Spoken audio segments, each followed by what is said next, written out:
diremehkan.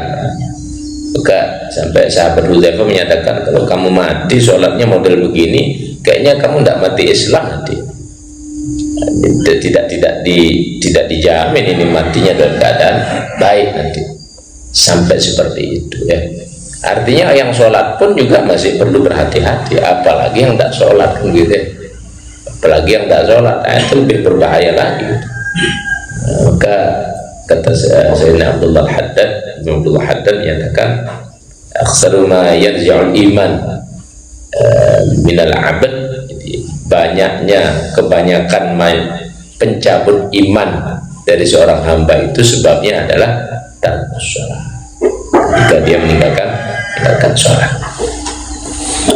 Qad gila innan nas, dikatakan sesungguhnya manusia yakhrujuna, mereka keluar minas sholati, daripada menunaikan sholat ini setelah selesai sholat, ala thalathati aqsamin, dia dibagi menjadi 3 golongan kelompok. Orang ini sudah sholat, nanti penilaiannya berbeda itu. Dibagi jadi 3 kelompok. Sudah sholat sudah. Ta'ifah bi 25 sholatan. Satu kelompok mendapatkan 25 pahala. Nah, inilah yang dikejar oleh setiap orang sholat berjamaah itu kan 25 atau 27. Ada yang dapat segitu memang. Siapa mereka itu? Wahum alladzina yukabbiruna wa yarka'una ba'dal imam. Orang-orang yang dia sholat, takbirnya, rukuknya setelah imam sempurna. Allahu Akbar, sudah tenang imam, baru dia mulai Allahu Akbar. Rukuk, Allahu Akbar, imam sudah tenang pada tumakninah pada posisi rukuk, barulah dia bergerak Allahu Akbar. Sami Allahu liman hamidah, imam sudah posisi tegak kembali i'tidal, barulah dia Sami Allahu liman hamidah. Yang begini ini yang dapat 25. Jadi tidak semua sholat berjamaah dapat 25. Nanti kemudian ke masjid cepet-cepetan sholat, kadang bareng-barengan sama imam, imam pun kadang belum, dia sudah duluan. Itu tidak dapat. Yang model begitu itu tidak dapat. Hingga fadilah itu penting kita baca, kita pelajari, kita dengarkan ya. Tapi teknis dalam mengerjakan itu juga lebih penting lagi. Lebih penting lagi kita harus pahami itu. Ini yang dapat 25 takbir setelah imam, rukuk setelah imam. Nah, ini yang pertama. Wa ta'ifatun bi sholatin wahidah, dan satu kelompok cuman satu saja mereka. Jadi bukan 25 berjamaah iya, tapi cuma dapat satu saja. Sama-sama ini berjamaah, sama-sama ke masjid ya. Sama-sama ke masjid, sama-sama berjamaah, tapi cuma dapat satu saja pahalanya. Bukan 25 dia dapat. Siapa mereka ini? Wahum alladzina yusawunahu, orang yang dia bersamaan dengan imam. Sama-sama ya, imam rukuk Allahu Akbar, sudah rukuk, Sami Allah, sudah bareng-bareng saja, tidak sabar gitu, tidak sabar nunggu 1-2 detik duluan imam, tidak sabar. Makanya tadi di awal kalau kita sholat duhur, asar, itu kan tidak kedengaran bacaannya. Di saat orang tidak kedengaran bacaan, kalau tidak betul-betul dia paham keutamaan dan mengejar itu, kadang habis Fatihah diam dia. Nah, itu diamnya itu kadang kalau imam masih lama begitu, ya gelisah makmum itu. Gelisah makmum itu. Nah, makanya kalau bisa di dalam mengerjakan sholat berjamaah itu, kalau sudah bacaan Fatihah di semua sholat saja ya, tambahi bacaan. Baca Al-Insyirah, rupanya imam belum rukuk juga, mungkin imam lebih panjang dia baca, tambahi lagi, tidak apa-apa. Dalam satu sholat baca 2 surat, bila perlu 3 surat ya, dibaca. Dan baca qul huwallahu kependekan, rupanya imam kok belum juga, tambahi al-falaq. Belum selesai juga imam tambahi an-nas. Apa boleh baca 3 surat dalam satu rakaat? Boleh, tidak apa-apa. Orang khatamkan saja boleh. Mau khatam baca semuanya begitu, tidak usah 3 surat, semua dibaca, tidak apa-apa. Tapi ya akan lihat-lihat keadaan. Artinya kalau kondisinya ini imam agak lama dia nih, kalau saya diem malah ngelamun kemana-mana, malah mikir ini mikir itu, jadi mikir tokonya buka, mikir kambingnya belum makan, mikir kerjaannya belum beres, jadi semua akhirnya kepikiran. Jadi kalau misalnya begitu, daripada mikir macam-macam, baca surat.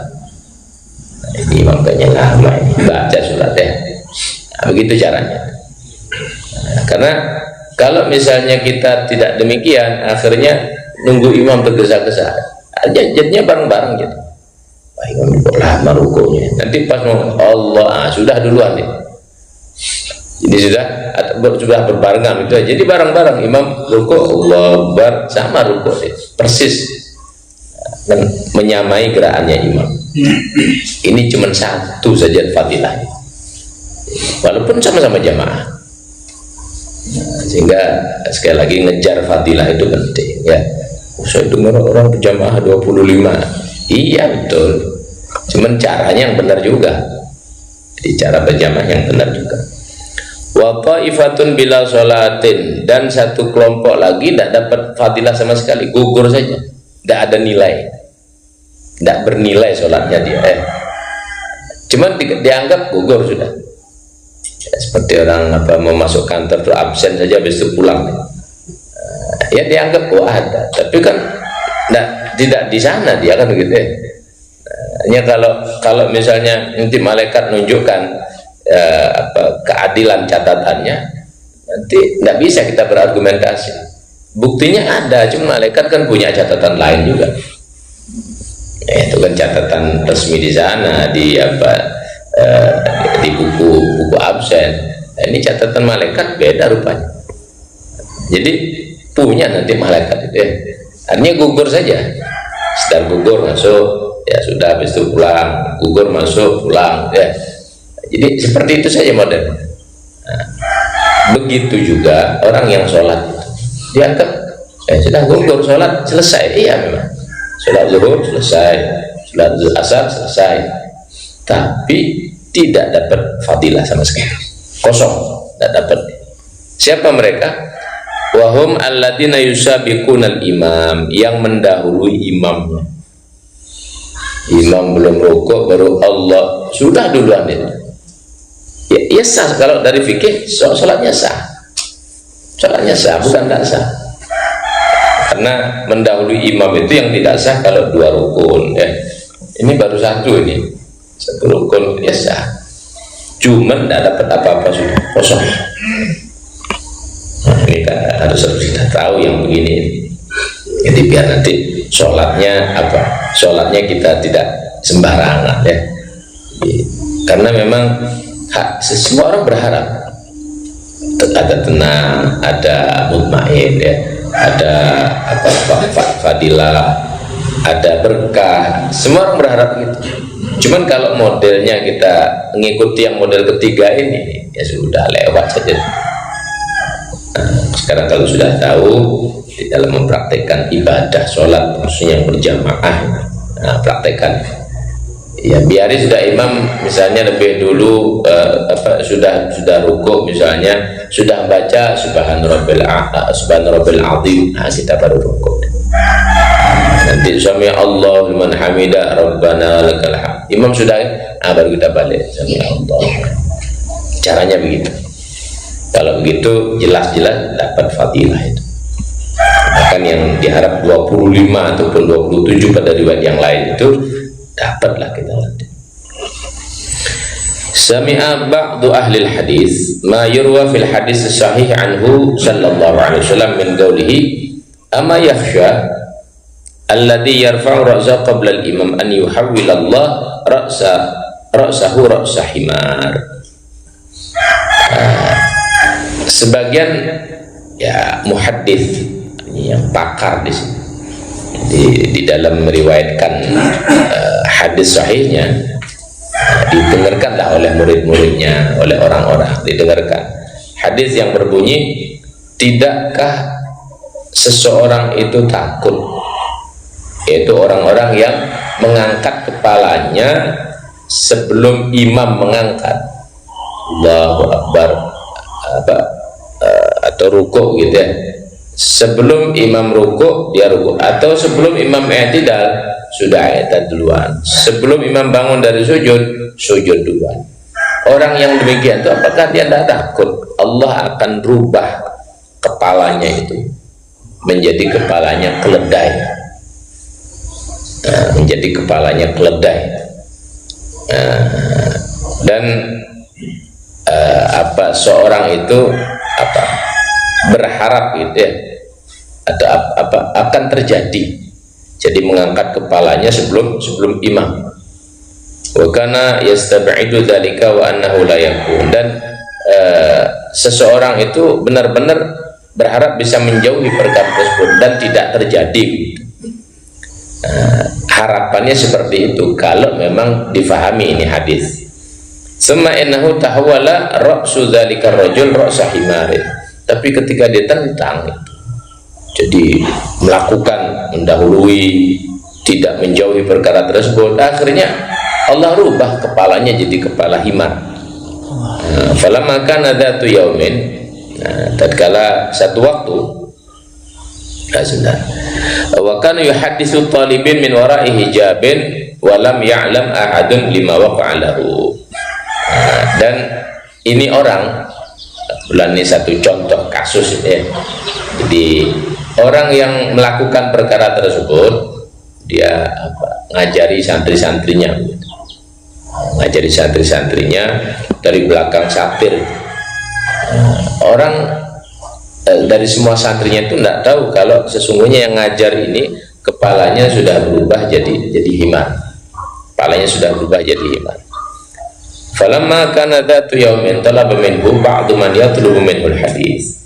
Satu waktu orang-orang yang biasa datang, dari salah satunya dia coba mau bertemu sama gurunya. Kebetulan didengar saja ini gurunya ahli hadis, orang ngambil dari sana, tidak pernah ketemu orangnya karena di belakang hijab, di belakang tembok lah, di belakang satir. Dia minta periwayatan hadis itu secara langsung gitu. Karena sudah lama ngaji kok tidak tahu wajah gurunya ini gimana model wajahnya, tidak tahu. Maka tatkala dilihat, jadi hatta arahu iyahu wa akhbarahu bima kana minhu min su'il adab. Kok dilihat wajahnya ini sudah wajahnya keledai, kepalanya kepala keledai gitu.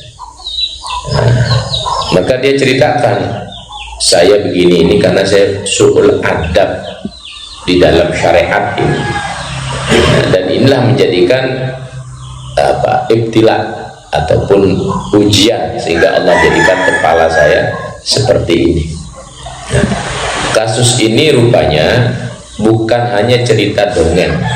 Jadi ketika Nabi memberikan informasi ancaman orang yang dului gerakannya imam akan dirubah kepalanya jadi kepala himar atau keledai, itu terjadi kasus begitu, bukan sekedar cerita-cerita. Maka para ulama itu berkomentar terkait perkara ini. Apakah hadis ini memang menjelaskan sesuai kenyataannya atau bahasa kiasan saja begitu? Kalau bahasa kiasan berarti maksudnya ya gerakan sholatnya macam himar. Himar ini kan tidak punya ilmu, pokoknya ya sekedar saja sholat gugur kalau majasnya, kiasannya. Tapi kalau difahami makna sebenarnya, ya tidak mustahil Allah rubah kepalanya orang itu jadi kepala keledai, tidak mustahil begitu. Kalau di zaman-zaman dulu kan ada dirubah jadi kepala, jadi monyet, kan ada ashabus sabah. Al-Quran kan menceritakan jadi babi. Ya Allah bisa saja buat begitu.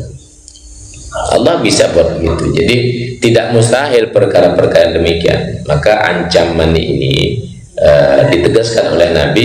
Tidakkah orang-orang yang mengangkat kepalanya sebelum imam mengangkat, kok dia sudah duluan?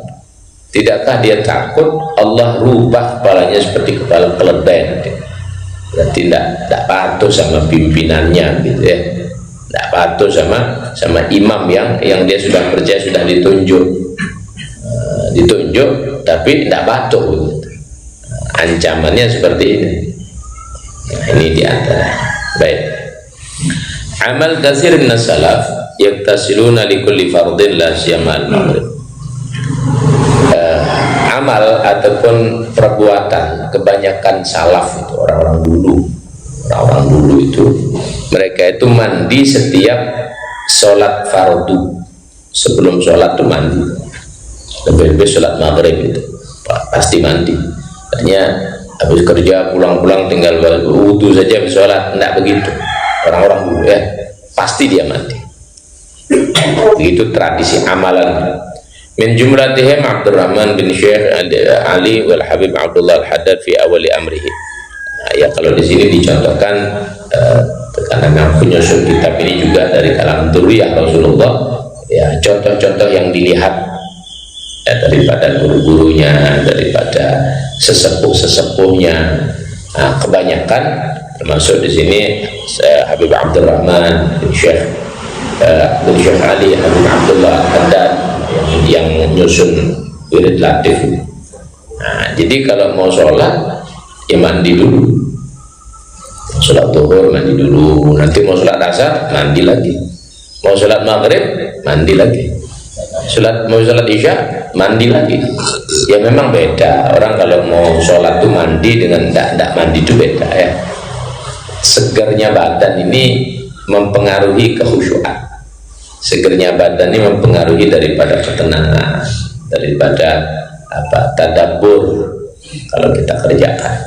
Nah, ini diantara beberapa faedah kejelasan terkait dengan adab-adab di dalam sholat dan menghambakan diri kepada Allah. Nanti selanjutnya kita akan jelaskan beberapa faedah lagi terkait doa-doa dan kemudian masalah bacaan, termasuk juga cerita orang-orang yang mereka ini menjaga sholatnya daripada waktunya. Dia akan dijelaskan pada bagian-bagian selanjutnya. Masih panjang lagi di sini. Memang bab sholat nanti apa saja yang patut dibaca dalam sholat, surah-surah apa. Pada sholat tertentu nanti ada keutamaan sholat tahajud atau sholat istikharah dengan bacaan surat ini, atau punya hajat dengan bacaan surat ini. Nanti ada penjelasan.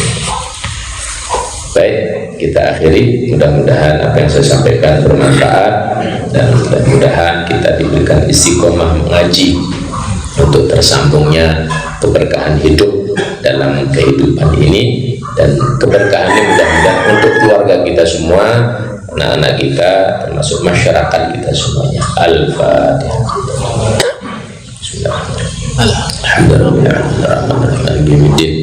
Iyyaka na'budu wa iyyaka nasta'in. Shiratal ladzina an'amta 'alaihim ghairil maghdubi 'alaihim waladdallin. Bismillahirrahmanirrahim.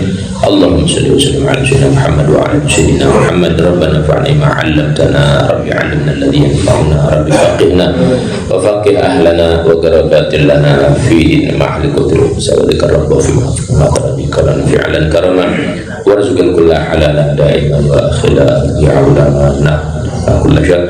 Rabbana aslana kulla syu'un wa qurratan ka'uyun wa rabbana kulla syu'un qabla ta'tiyana rusul manun waghfir wastur anta akraman satar. Allahumma inna ala dzikrik wa syukrik wa husni ibadatik. Rabbana atina fid dunya hasanah wa fil akhirati hasanah wa qina adzaban nar. Sallallahu alaihi wasallam Muhammadin walhamdulillah rabbil alamin. Al-Fatihah. Shiratal mustaqim shiratal ladzina an'amta 'alaihim waladdallin. Amin.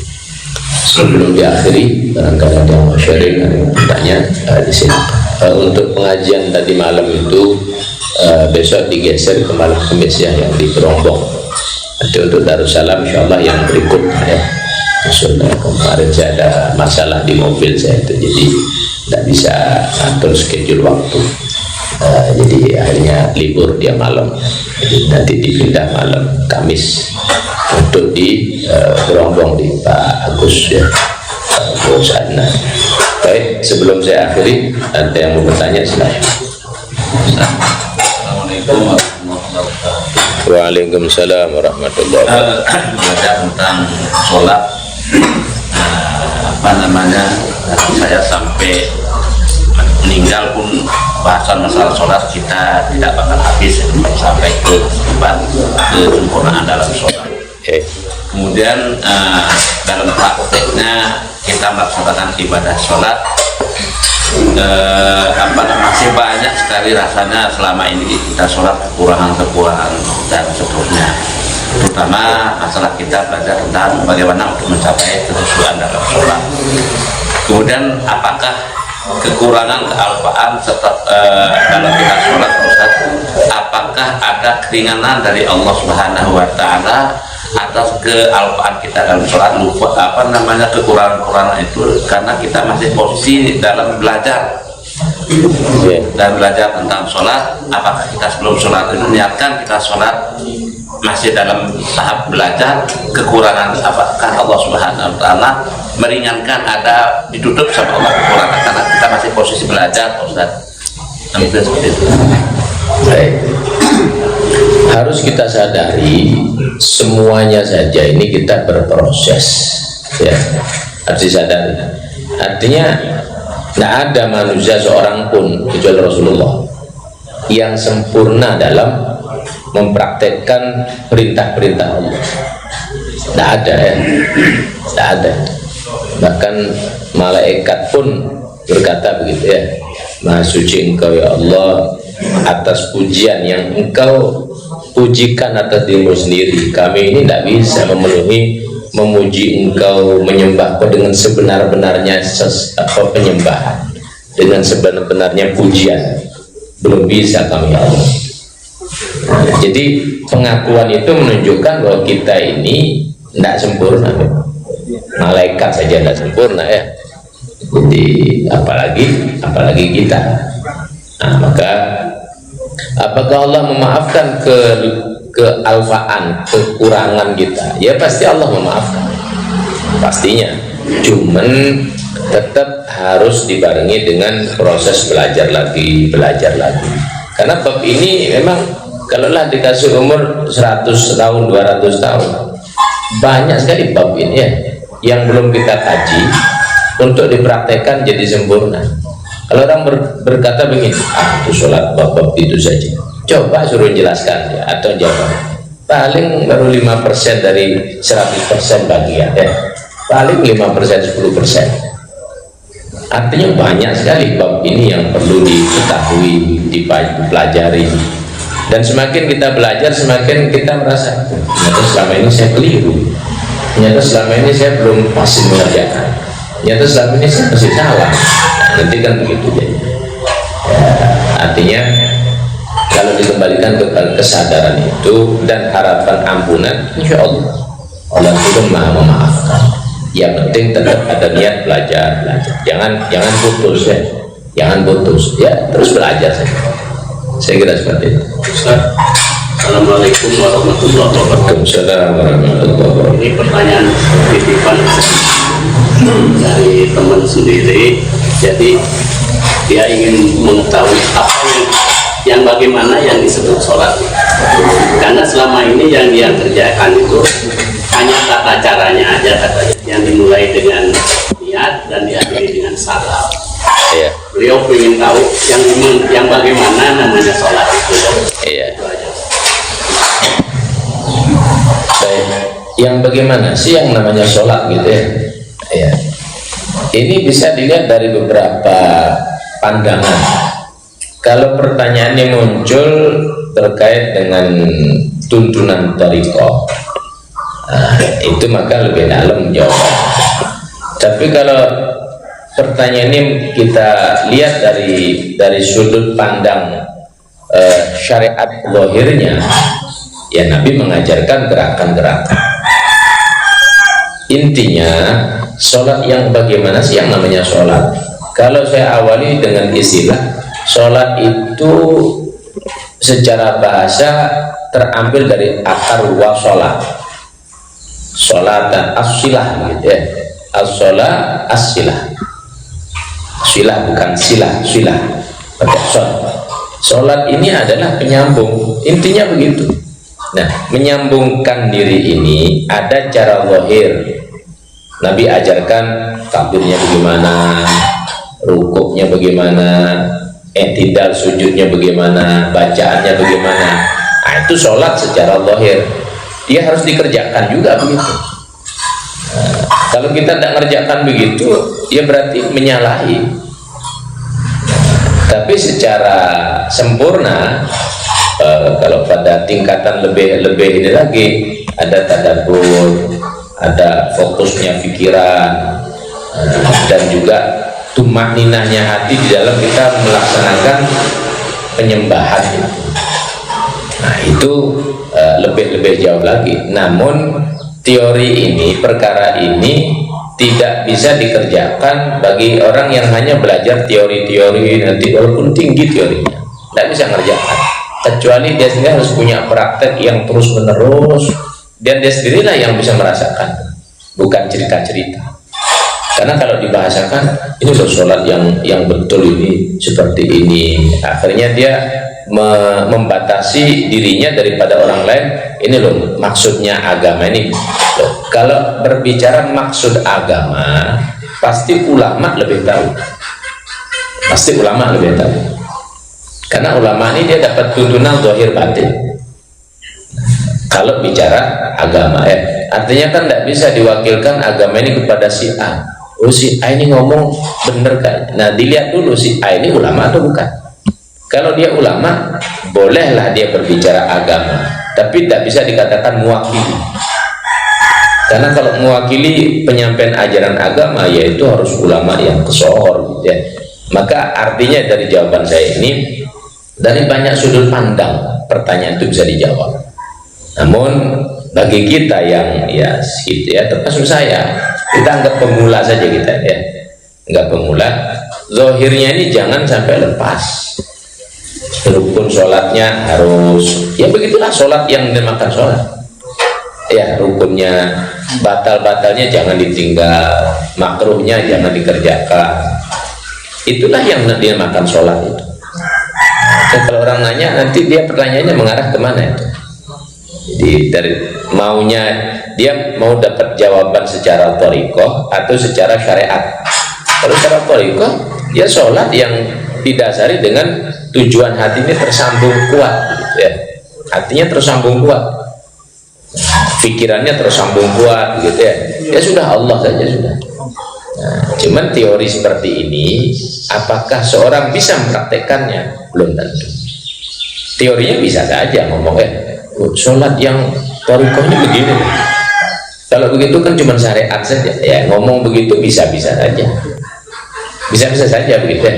Tapi mempraktekkan, apakah dia sudah pada level tingkatan berikutnya, atau sebenarnya dia ngomong tapi sebenarnya sholatnya malah masih pemula sekali. Kalau dalam tingkatan pendidikan itu mungkin masih TK begitu ya, tapi sudah ngomong sholatnya pelajarannya SMA atau pelajarannya anak-anak kuliah gitu ya, mahasiswa ya, bisa saja seperti itu. Nah, maka semuanya saja kita ini kan berproses, tapi pada puncaknya memang harus ke sana arahnya. Jadi zahirnya betul, nanti lambat laun mempraktekkan secara zahir yang betul ini masuk kepada puncak kesempurnaan, bisa fokus, tadabbur ya, hatinya ini tersambung gitu ya. Ya harus ke sana memang arahnya. Tapi itu tidak sekejap waktu, harus terus ya ditempat, diri kita lah yang menempat. Tapi penempaan itu dibarengi juga dengan pemahaman dasar hukum-hukumnya. Saya kira begitu ya.